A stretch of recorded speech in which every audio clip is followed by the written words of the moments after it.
If you have energy within you that burns, that distracts, that pulls you toward desire but leads to no creation, then listen to me now.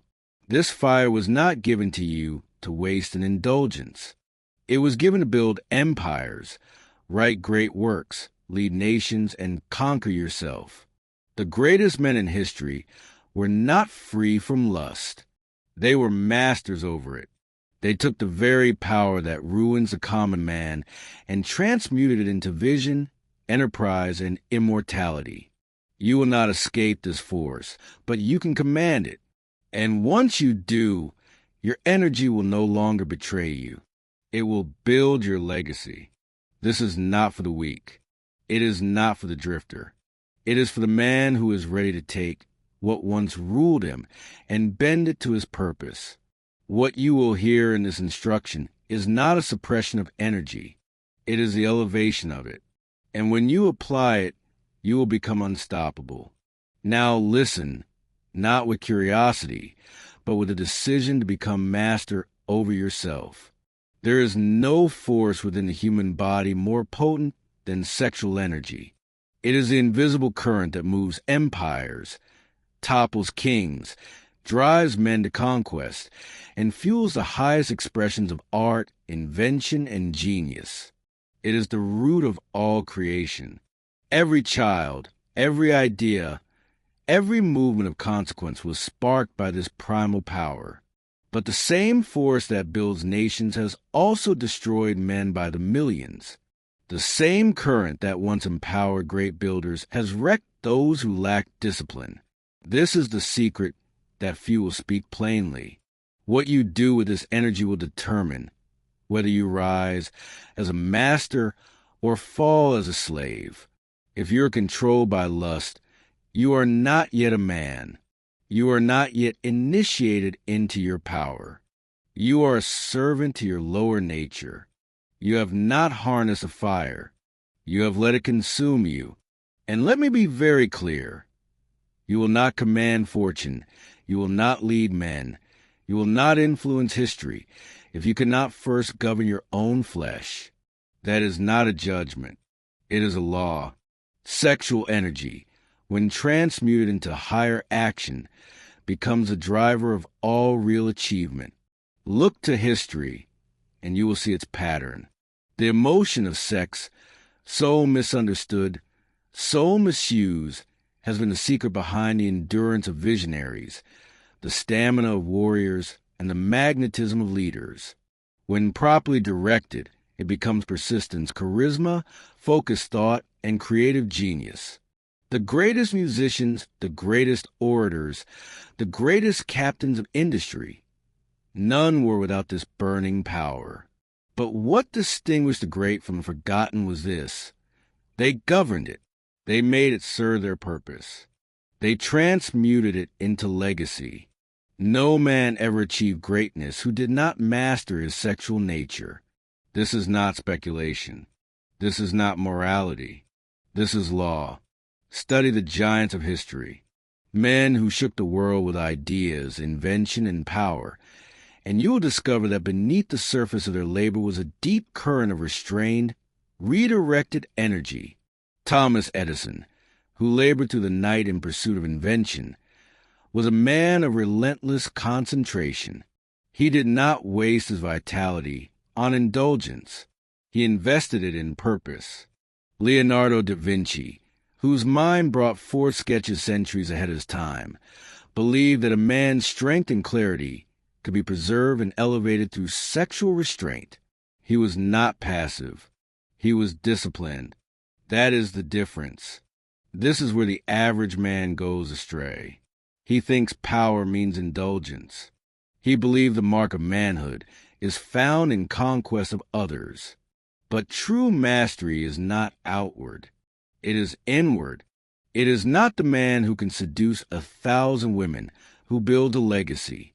It is the man who can command himself, who can stand firm when the impulse rises, who can direct the fire into the furnace of creation. That man becomes unstoppable. Let me make this plain. I do not tell you to repress this power. Repression is weakness. Repression leads to shame, secrecy, and guilt. I do not ask you to destroy the flame. I ask you to govern it. This power must not be repressed, but redirected. You must take the force that once ruled you and put it to work in your service. You must make it the engine behind your ambition, not the chain around your neck. What are you building with your energy? Are you crafting your vision, or are you spilling your strength into fantasies that leave you empty? Are you climbing the mountain of purpose, or are you circling the drain of temporary pleasure? Be honest, for the man who cannot face his truth cannot fix it. There is no shame in having desire. You were created with it, but there is deep cost in being ruled by it. The man who indulges every urge becomes soft, indecisive, spiritually bankrupt. His eyes become dull. His voice loses weight. His work lacks staying power. Why? Because the very fuel of his vitality, the sacred substance of his will, is being wasted. I ask you now to reverse this pattern, to stop handing your strength to the world's temptations, to reclaim your fire and put it into your craft, your mission, your legacy.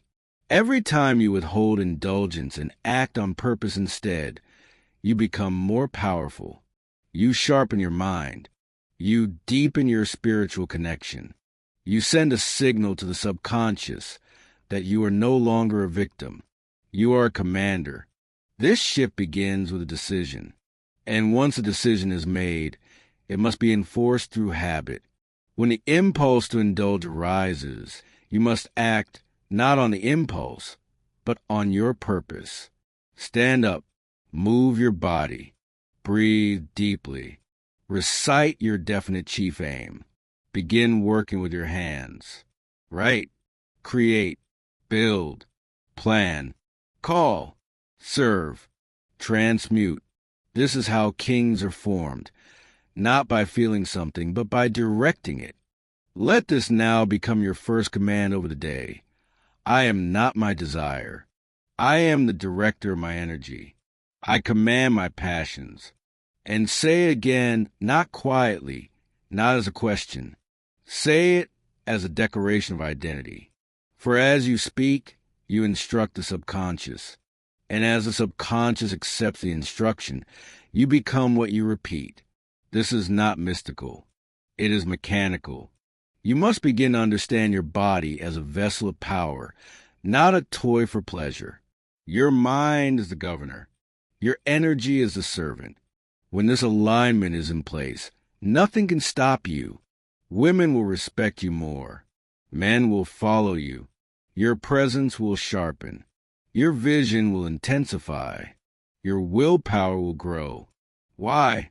Because you have ceased being a drifter, and you have become a directive force. And that is what the world obeys, a directed man. If you continue as you are, ruled by appetite, then you will continue to circle the same mountain of regret, shame, distraction, and weakness. But if you choose this day to transmute, to redirect, to refine, then everything changes. Your energy becomes strategy. Your thoughts become lightning. Your ambition becomes destiny. Now say it once more. I am not my desire. I am the director of my energy. I command my passions and act like it. You were not given desire to waste it. You were given it to transmute it. Sexual energy is not to be feared, nor hidden, nor shamed. It is to be harnessed, converted like heat into electricity, into a higher form. This is the law of sexual transmutation, and it is one of the most misunderstood, most underused, and most powerful principles available to man. What is sexual transmutation? It is a deliberate process of converting the energy of desire into ambition, into discipline, into creativity, into achievement.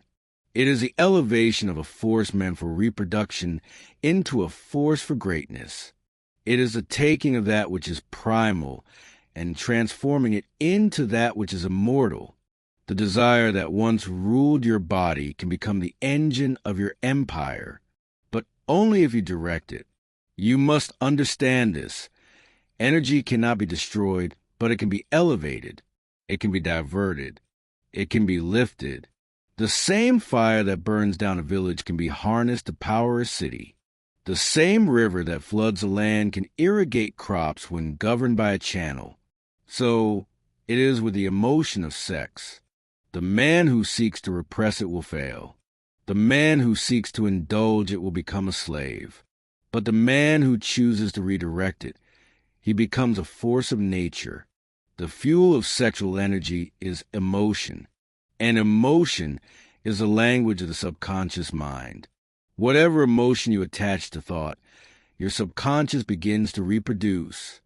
And so the man who consumes lustful imagery, who rehearses indulgent fantasy, who indulges in pleasure without purpose, is programming weakness into his own system. He is clouding his clarity. He is lowering his power. He is diffusing the very force that was meant to elevate him. His mind becomes distracted. His will become soft. His vision becomes vague.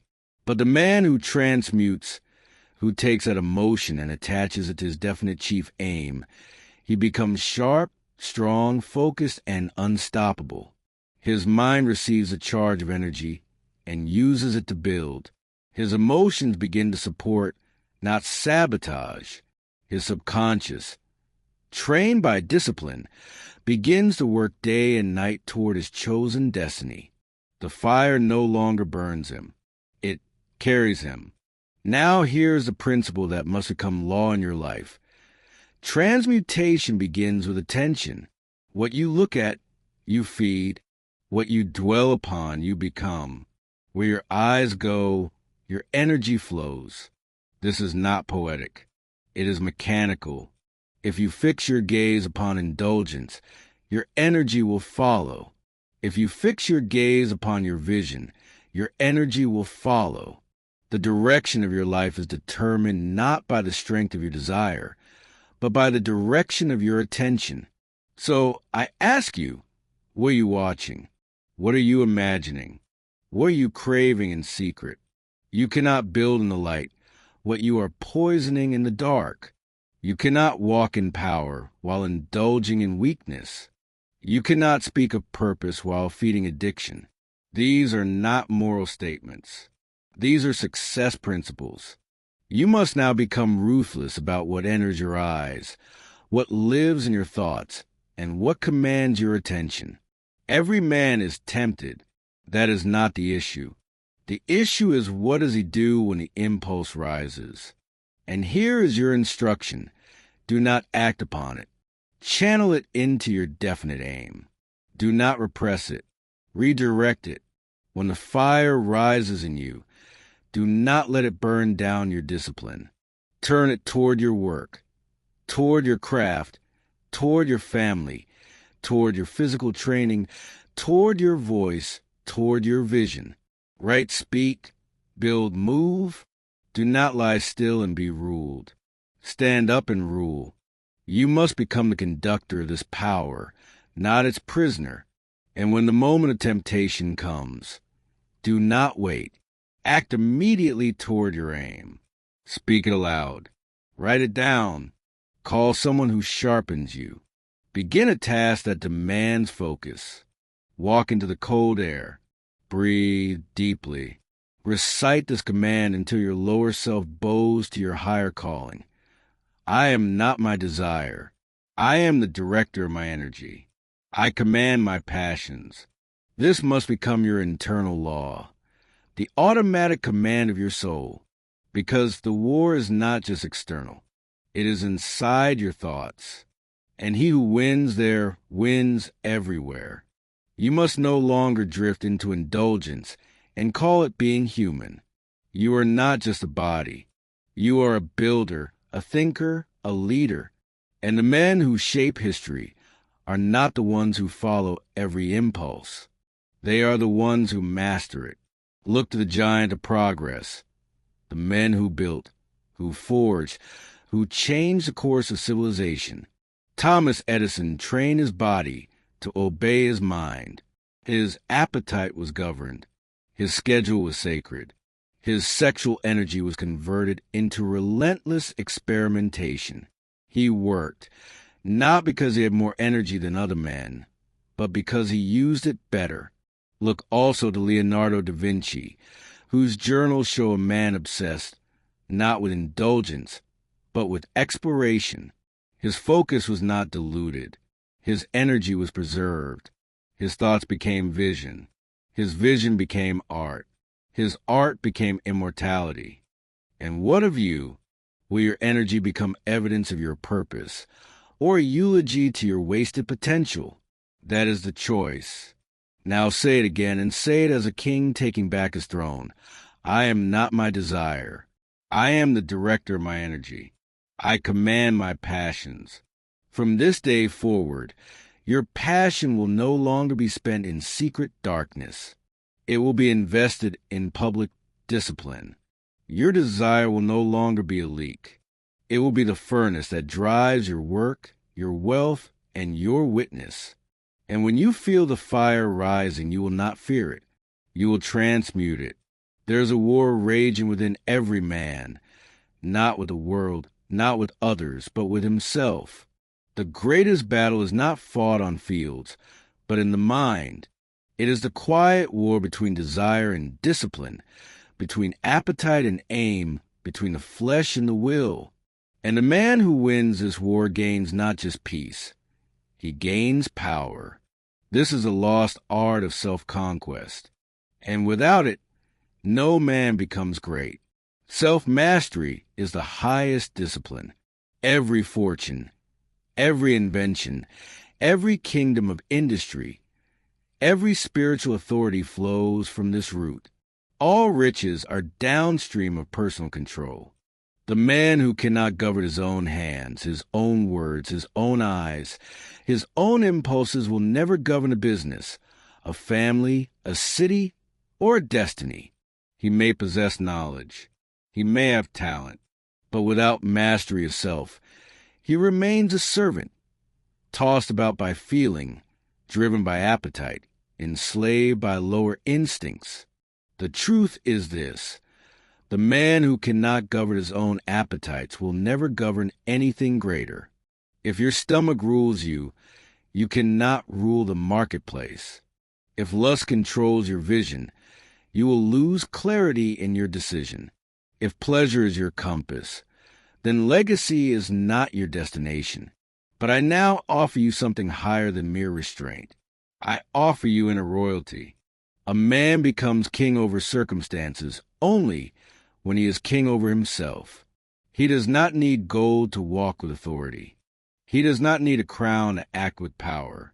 His dominion begins when he disciplines his own house, his thoughts, his tongue, his time, his body. This is not a call to coldness. It is a call to kingship. You were not born to follow appetite. You were born to rule over it. Dominion is your design, but it must be proven. Hear me well.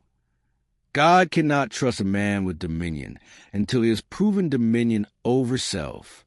The riches of life, both material and spiritual, are not given to the undisciplined. They are entrusted to those who have trained their emotions to serve their mission.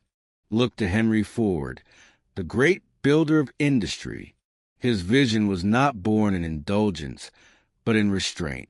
While others were chasing sensation, he was mastering efficiency. He understood that time wasted is life forfeited. His focus was sharp. His decisions were quick. His habits were consistent. Ford was not perfect, but he was governed. And because of that, he governed an empire. So I ask you, what governs you? Is it your will, or your urges, your purpose, or your pleasure? Do not say, I can't help it. That is the speech of slaves. Say instead, I will train it. Say, I will discipline it. Say, I will command it, because you can. You must, or else your life will always be smaller than your potential. When lust arises, when temptation speaks, when the old habits return, do not fold. Do not delay. Do not beg for escape. Stand firm. Speak your definite chief aim aloud, loud enough for your subconscious to feel it. Begin moving your body. Engage the mind in labor. Put your hands to work. Write, read, walk, build. Call someone who sharpens you. Do something that aligns you with the man you are becoming. This is not about never being tempted. It is about never being ruled. Each time you rise above the flesh, you rise in spirit. Each time you delay gratification, you accelerate transformation. Each time you say no to the lesser, you say yes to the greater. Now make this your morning command. Say it when you wake. Say it when you feel weak. Say it when the enemy of purpose whispers in your ear. I am a master myself. My appetite obeys my mind. My body is the servant of my will. Say it until your body listens. Say it until your thoughts align. Say it until the world feels your difference. You must no longer treat your flesh as your master. It is your instrument. It is not the leader of your life. It is the carrier of your mission. Your body is the servant, not the king. You are the king. Your mind is the throne. Your will is the scepter. Your decision is the law. Now govern as such. Do not say you are waiting for strength. Strength comes when obedience begins. Strength is not given in advance. It is built in battle. Every time you win the moment, you build the man, and eventually that man becomes unshakable. Let the world chase novelty. Let the masses drown in indulgence. But not you. You are in training. You are under divine construction. You are becoming the type of man God can trust with territory, with wealth, with influence, with legacy. Now speak it again, not as a wish, but as a law. I am a master myself. My appetite obeys my mind. My body is the servant of my will.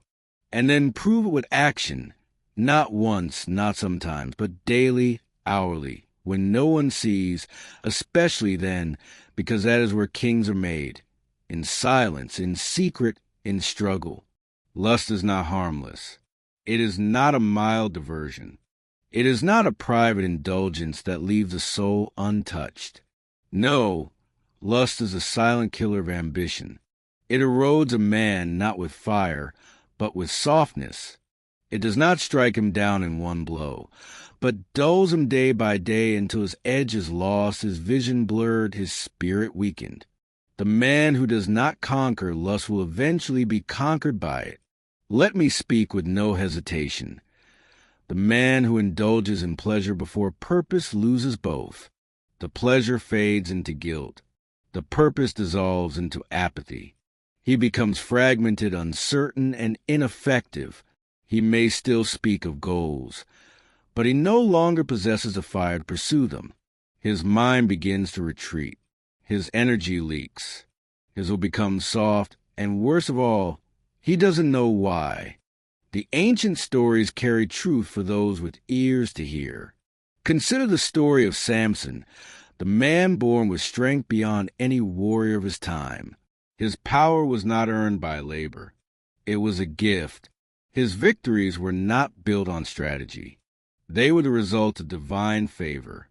And yet, for all his strength, for all his victories, he was brought down, not by an army, but by a woman, not by force, but by lust. His mind was conquered long, before his enemies conquered his body. Delilah did not need to destroy him. She only needed him to destroy himself. And so he did. He traded his strength for indulgence, his crown for comfort, his mission for momentary pleasure, and he fell. And how many modern men follow the same path? They are not lacking opportunity. They are not lacking talent. They are not lacking time. They are lacking control. They are strong in speech, but weak in self-discipline. They set goals with their mouths, then sabotage them in secret. They cry out for purpose in the day and fall into indulgence by night. They are not bad. They are simply untrained. They are not doomed. They are undisciplined, but that can be changed. You must understand, lust weakens warriors. It clouds the mind. It slows decision. It steals energy. It numbs the spirit. And above all, it creates a cycle of defeat that the man begins to accept as normal. He starts to believe that he is simply inconsistent, that he is just this way, and so he builds nothing. He leads no one.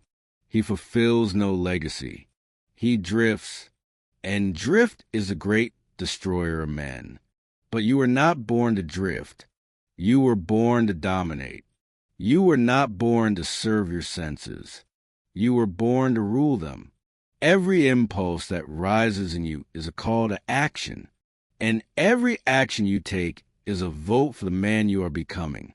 You must now see clearly that every impulse has two directions. One leads to greatness, the other to destruction. One direction demands discipline. The other requires only surrender. One builds strength. The other builds shame. One direction ends in legacy, the other in regret.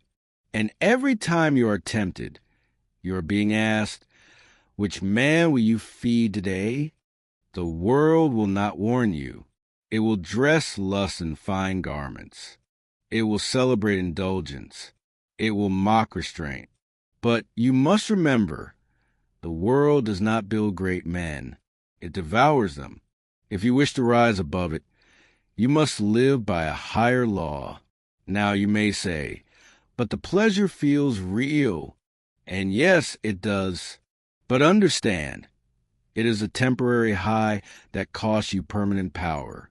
It is a fleeting satisfaction that steals enduring strength.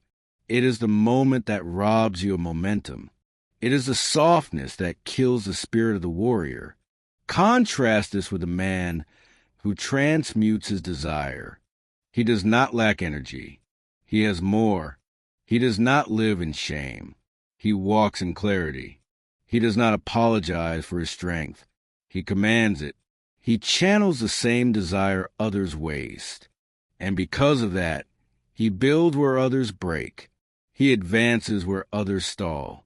He sharpens while others sleep. His life becomes a testament to the law. Energy, when governed, becomes legacy. But energy, when wasted, becomes a grave. Let me say this to you directly. You are not weak. You are simply undirected. You have not yet trained the impulse. You have not yet stood firm in the fire. But that changes today, not through struggle alone, but through substitution. Do not merely resist, replace. Replace indulgence with labor. Replace fantasy with strategy. Replace sensation with service. Replace secrecy with structure. Replace softness with strength. And how do you begin? With decision, with obedience to your definite aim, with morning rituals that anchor your mind, with hourly reminders that your body serves your mission, not the other way around, and with spoken words that instruct your subconscious mind to support your transformation. Say this now, and say it with certainty, not as a man begging for change, but as a man declaring it. I do not pursue sensation. I pursue strength. I do not live for appetite. I live for purpose. Say it again. I do not pursue sensation. I pursue strength. I do not live for appetite. I live for purpose. Let this be your vow, and let every day be a proof of it. There is no shame in your temptation. There is only danger in surrender. There is no judgment in your past. There is only responsibility for your future. And the man who rises above lust is the man who becomes master, not just of himself, but his future, his fortune, and his legacy. You will not be perfect, but you will be governed. You will not be without temptation, but you will not be ruled by it. You will not always feel strong, but you will act strong. And in time, you will become unbreakable. because lust may destroy kings, but the man who conquers it will rule kingdoms of his own making. There is nothing wrong with passion. In truth, it is one of man's greatest assets. It fuels desire, sharpens focus, ignites movement, and carries him across the mountains of difficulty that would stop lesser men. But hear me well, passion without purpose becomes perversion. It turns in on itself. It becomes a weapon used against the man who possesses it. It burns without producing. It consumes without building. It flatters while it destroys. The tragedy of many men is not that they lack energy, but that they waste it. Their eyes are wide, their hearts are ablaze, but their direction is absent. They want much. They feel much.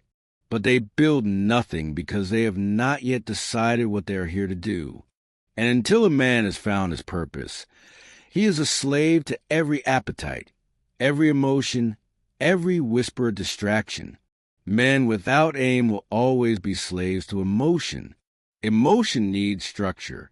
It needs command.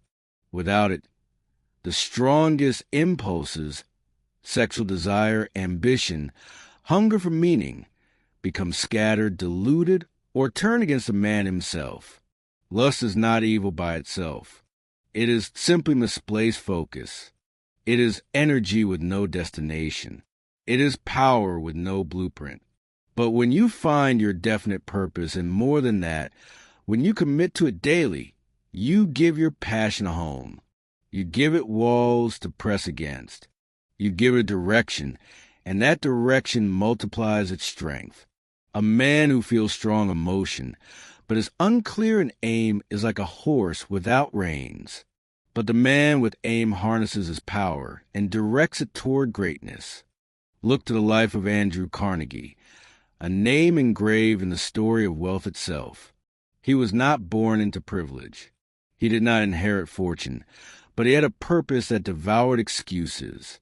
He made it his aim not merely to grow rich, but to lift others through industry, efficiency, and the spreading of libraries and education across the nation. His obsession was not with feeling, it was with function. And because of that, he directed his entire being into service, and the world rewarded him with one of the greatest fortunes of his age. But his wealth was not the result of effort alone. It was a result of energy transmuted into usefulness. While others chased pleasure, Carnegie chased improvement. While others were seduced by distraction, he sharpened his vision. While others drifted, he advanced. He did not deny desire. He redirected it. This is your instruction.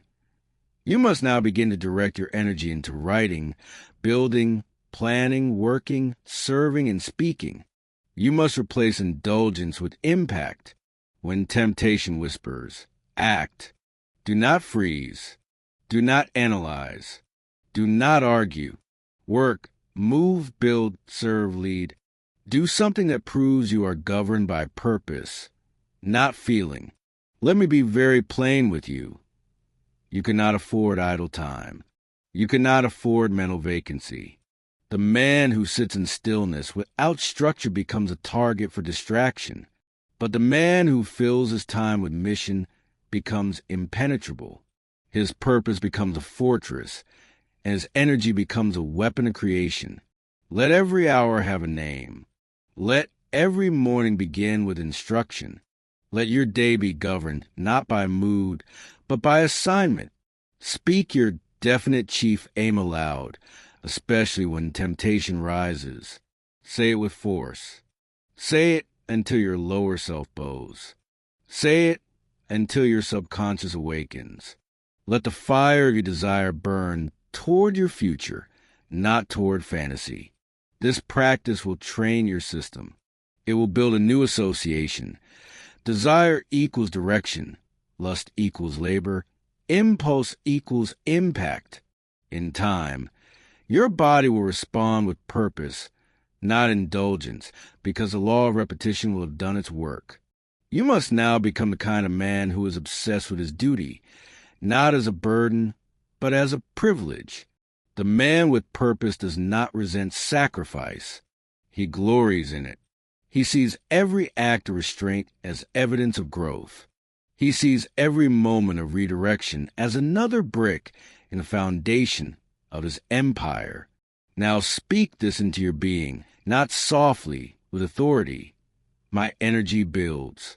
My work is my worship. My legacy is worth more than a moment of weakness. Again, my energy builds. My work is my worship. My legacy is worth more than a moment of weakness.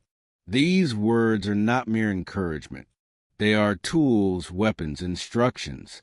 They train your mind to see through the illusion of temporary pleasure and remember the power of permanent progress.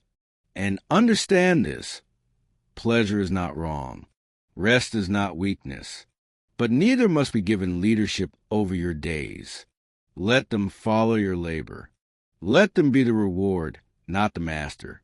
The man who lives for ease dies in regret, but the man who lives for duty dies in honor.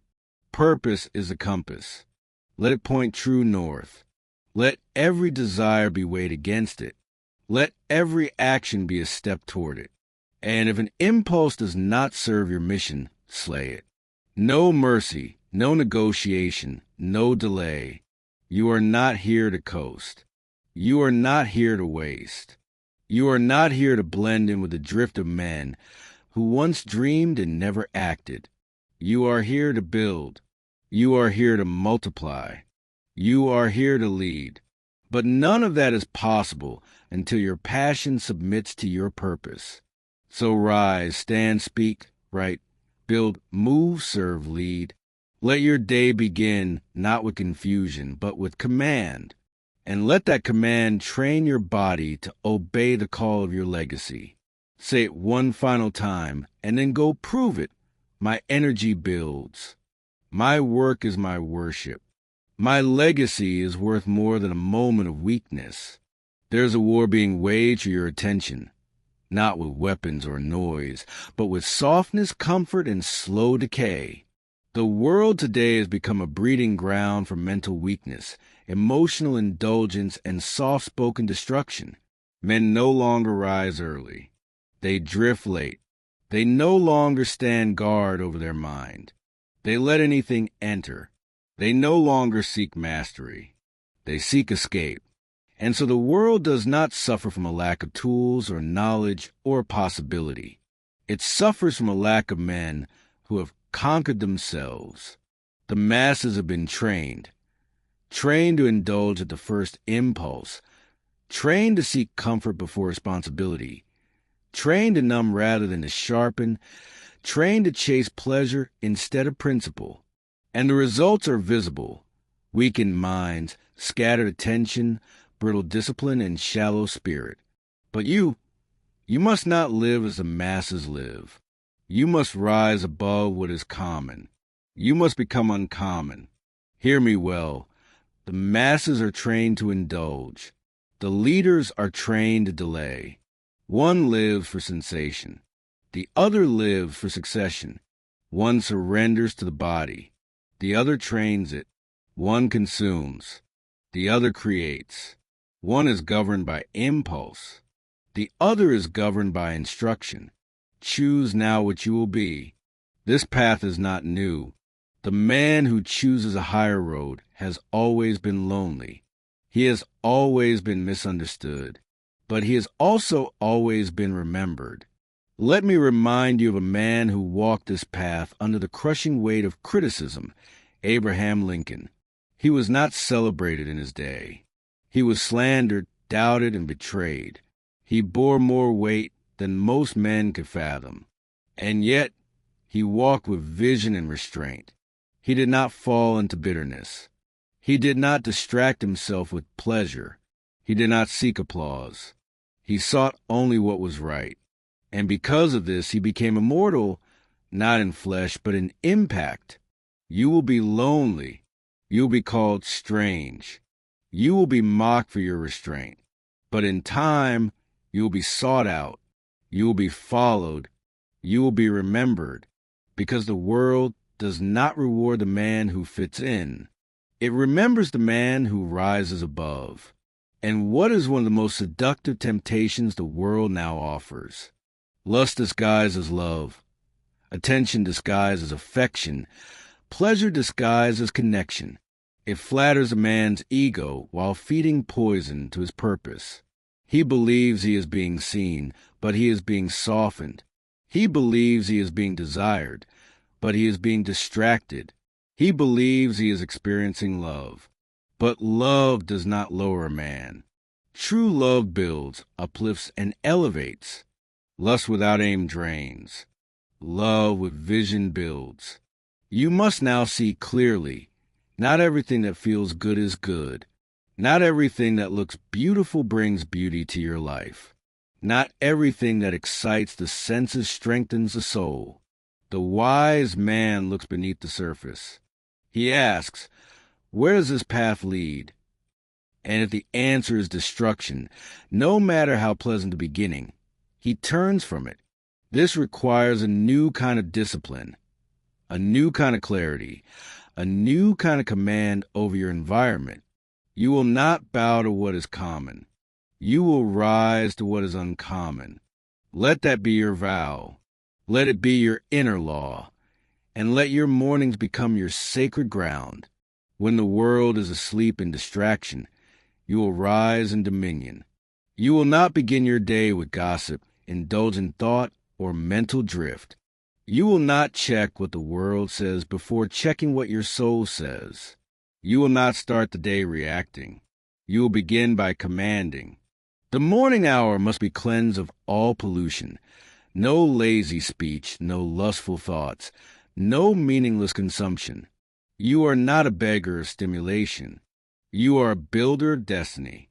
You do not wake to be entertained. You wake to be entrusted. Your first act must be instruction. Instruct your mind. Instruct your body. Instruct your day. Speak your definite chief aim aloud with power. Declare your identity. Write your plan. Move your body. Sharpen your vision. And give thanks. Not because all is perfect, but because you've been granted another day to conquer yourself. Let no man say this path is easy. It is not. It is narrow and it is high. But every step you take sets you apart. Every morning you dominate sets you above the noise. Every lust you overcome sharpens your legacy. Now say this aloud with strength, with clarity, with decision. I rise early. I think clearly. I act with restraint. I serve with vision. Again, I rise early. I think clearly. I act with restraint. I serve with vision. Let this become your morning creed. Speak it before the day speaks to you. Write it before the world writes on your mind. Obey it before the distractions have a chance to enter. You are not missing strength. You are missing structure. You are not missing willpower. You are missing ritual. And that begins now. And when you are tempted, and you will be, remember this, the temptation is not your enemy.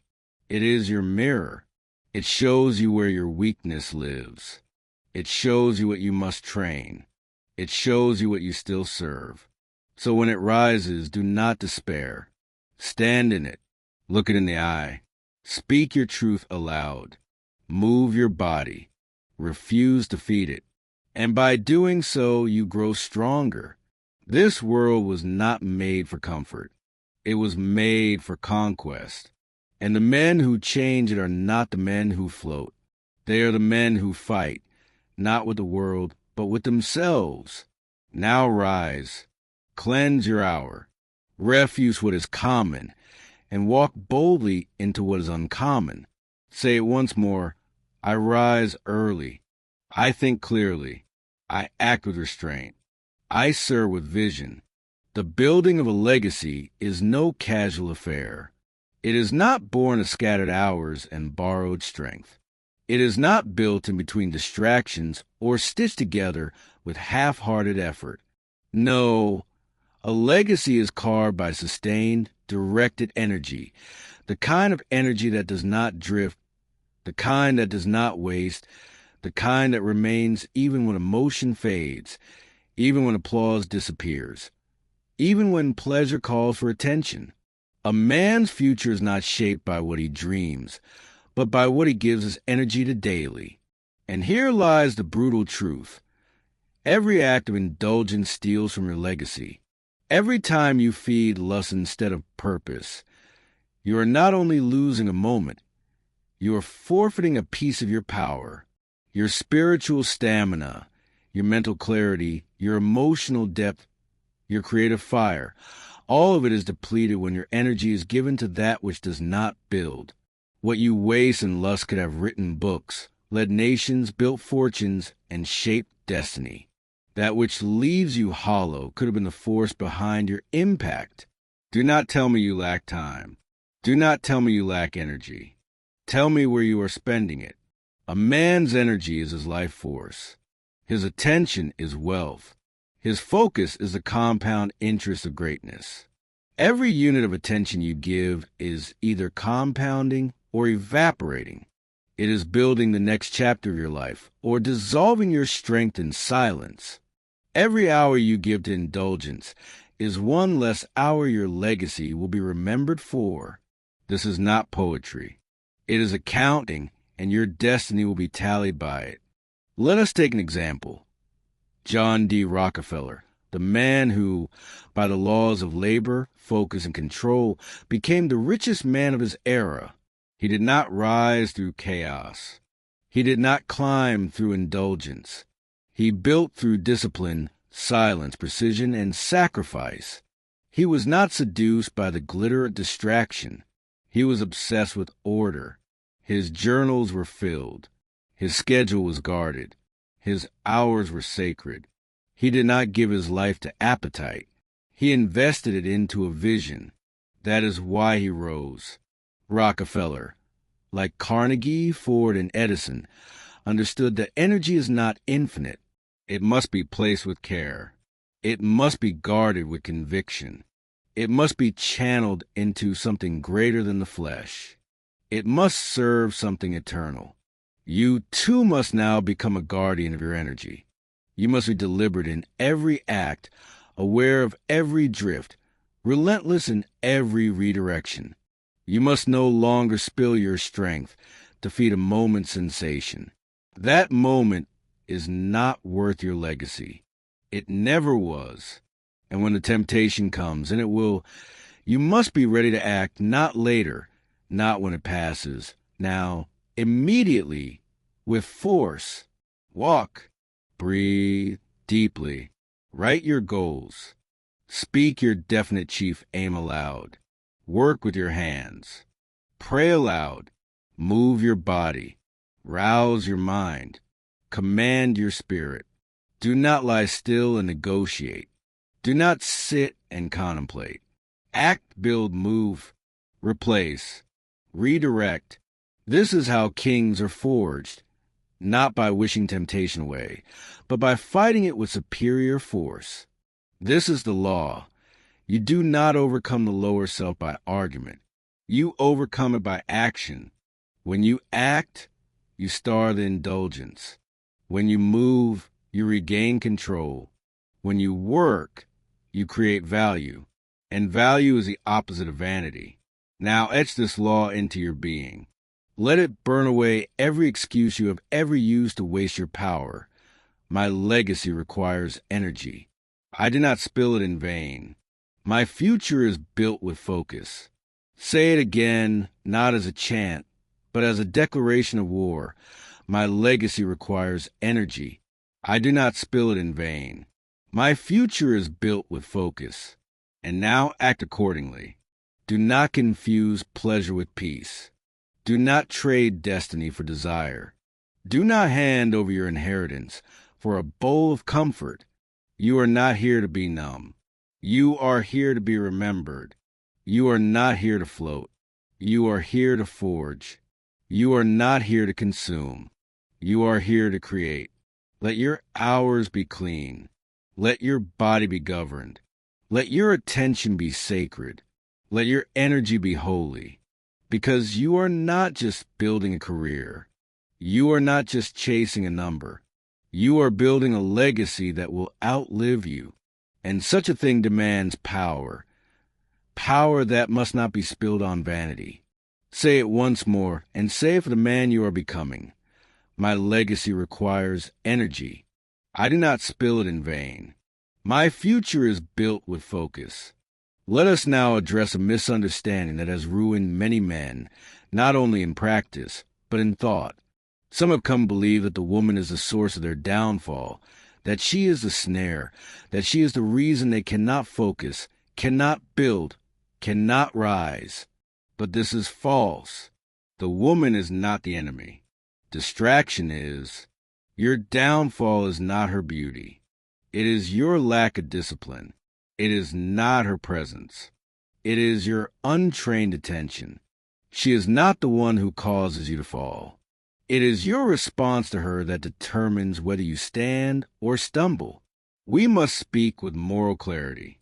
This is not a doctrine of blame. It is a law of responsibility. Admiration is natural. The beauty of woman is one of the great wonders of creation. It is to be respected, appreciated, even honored. But worship of the flesh leads to ruin. The moment you place her above your purpose, you have already fallen, not before her, but before your own lower nature. Let this be understood. Women are not your test. Your self-governance is. You are not commanded to despise. You are commanded to direct. You are not called to flee in fear. You are called to rule and focus. The strength of a man is not proven by avoiding beauty. It is proven by not being ruled by it. You must master your thoughts. This is where all corruption begins. Not in her clothing, not in her movement, not in her presence, but in the undisciplined thoughts of the man. That is where distraction breeds. That is where vision is stolen. That is where attention is hijacked. You must now become the watchman of your mind.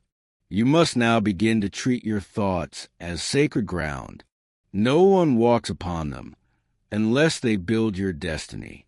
When you begin to see through this lens, your entire relationship with the feminine transforms. You no longer see women as temptation, but as potential partners in purpose. You no longer chase them. You build yourself. And by building yourself, you become the man who attracts by discipline, not by need.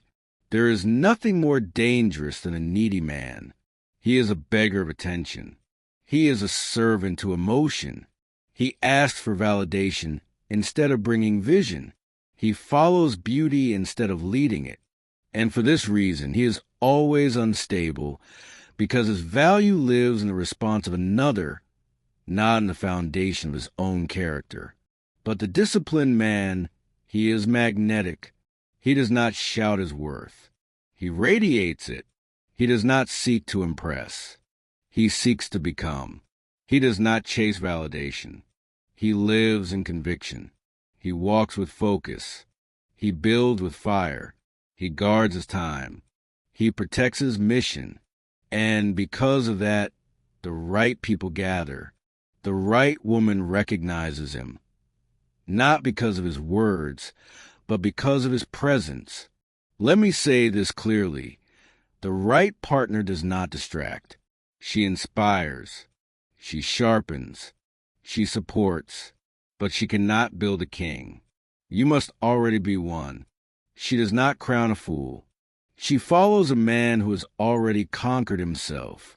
And that is why this work, this training, this daily transmutation is so vital, because only the man who leads himself can ever be trusted to lead others. There is great power in union between man and woman. The union of love, when based in clarity, honor, and shared purpose, can build empires. It can multiply energy. It can elevate vision. It can ignite faith. But only when both parties are whole, only when both are governed, only when both serve something higher than emotion. Do not seek a woman to save you. Do not expect her to make you strong. That is your burden. That is your privilege. And until you carry it, you will never be ready for her. So now let us shift the conversation. Let us remove the veil of confusion. Let us stop blaming beauty and start building discipline. Let us stop worshiping the image and start commanding the inner man. When your thoughts rise, redirect them. When your eyes wander, refocus them. When desire sparks, harness it. Use that energy not to fantasize, but to strategize, to write, to move, to speak, to build, to labor, to become. And when you are tempted to chase, to impress, to seek approval, return to your law. I honor women. I lead myself. I do not chase. I attract by discipline. Say it again. Let it become the marrow in your bones. I honor women. I lead myself. I do not chase. I attract by discipline. Say it in the morning when your clarity is fragile. Say it in the evening when your guard is lowered. Say it when desire whispers. Say it when the flesh rises. Say it until your mind listens. Say it until your habits obey. Say it until your life proves it. Because the truth is this: you were never meant to serve the feminine. You were meant to honor her by first ruling yourself. You do not serve her best by folding to her presence. You serve her best by fulfilling your purpose. And in the end, the world does not need more distracted men. It does not need more critics. It does not need more charmers. It needs more kings, builders, leaders, men of restraint and fire. You are that man if you choose to be, if you train to be, if you transmute and rise and lead. Now let that identity rise again in the spoken word. I honor women. I lead myself. I do not chase. I attract by discipline. Look back now on what you have walked through. If you have followed this instruction, if you have spoken the words, written your aim, obeyed the law, you are no longer the same. You may still feel the pull of the old self, but you have stepped into a different current. You are no longer drifting. You are now being drawn upward, not by the world's command, but by the call of your own spirit. You are becoming the man the world cannot corrupt. Let me remind you, sexual energy is power. It is not weakness. It is not shame. It is not a curse. It is a fire, and like all fire, it can destroy or it can build. It can consume your purpose or fuel it. It can bring ruin or resurrection. This power was given to you, not to waste, but to wield, to transform, to transmute, to make it your servant. But power must be mastered. No one is entrusted with dominion who has not first conquered himself. The man who has not mastered this energy cannot be trusted with riches, cannot be trusted with leadership, cannot be trusted with family, cannot be trusted with destiny. If he cannot guard his inner life, he will never govern the outer world. Transmutation leads to legacy. The moment you learn to channel your desire into creation, into labor, into writing, into planning, into leadership, you multiply yourself. You gain momentum. Your ideas become sharper. Your will becomes firmer. Your walk becomes clearer. The things that used to pull you down now serve as reminders of what you are rising above. Lust is not something to be repressed. It is to be redirected. You do not deny that you feel. You command that feeling to serve. You do not pretend it is not there. You train it to move with you, not against you. You are not called to kill your passion. You are called to consecrate it, to aim it, to guard it, to fuel your ascent with it. Purpose is greater than impulse. The man who lives by impulse is always a slave, never a leader. But the man who holds to his purpose in the heat of temptation is already a king. He may not yet with a crown, but he has earned it, because the crown belongs not to the loudest voice or the most charm or the quickest wit, but to the man who endures, to the man who does not fold, to the man who stands firm when it would be easier to fall. And that is why discipline births kingship, not education, not status, not fortune, but discipline. Quiet, relentless, private, daily discipline. Discipline in thought, discipline in word, discipline in habit, discipline in solitude, discipline when no one sees, because it is in the dark where greatness is born. You are no longer the man who needs to be watched. You are no longer the man who falls when no one is near. You are no longer the man who chases comfort and complains of consequence. No, you are in training. You are in the furnace. You are being built. And the longer you stay, the stronger you become. This is the price of greatness. This is the path of immortality. This is the calling of the uncommon. So now stand before your day. Stand before your weakness. Stand before your thoughts and command them, not in passivity, but in power, not in emotion, but in instruction. The world tempts, the weak collapse. But you are not weak. You are not common. You are in training for greatness. Your appetite is being refined. Your attention is being sharpened. Your thoughts are being purified. Your energy is being multiplied. Your purpose is being revealed. Your presence is changing. You do not need applause. You do not need permission. You do not need to feel ready. You need only to act according to your law, to rise early, to speak your aim, to work your plan, to guard your mind, to walk with honor, to build with fire, and to never again apologize for the greatness you were born to carry. Now repeat this final command, not as a phrase, but as your creed. Speak it with reverence. Speak it with might. Speak it with certainty. And let your life begin to match it. I transmute lust into legacy. I conquer myself daily. I live by law, by honor, by decision. I am becoming the man God intended. Again, I transmute lust into legacy. I conquer myself daily. I live by law, by honor, by decision. I am becoming the man God intended. Say it tomorrow. Say it a year from now. Say it when you feel weak. Say it when you feel strong. And in time, you will no longer be speaking to become. You will be speaking as the man who already is.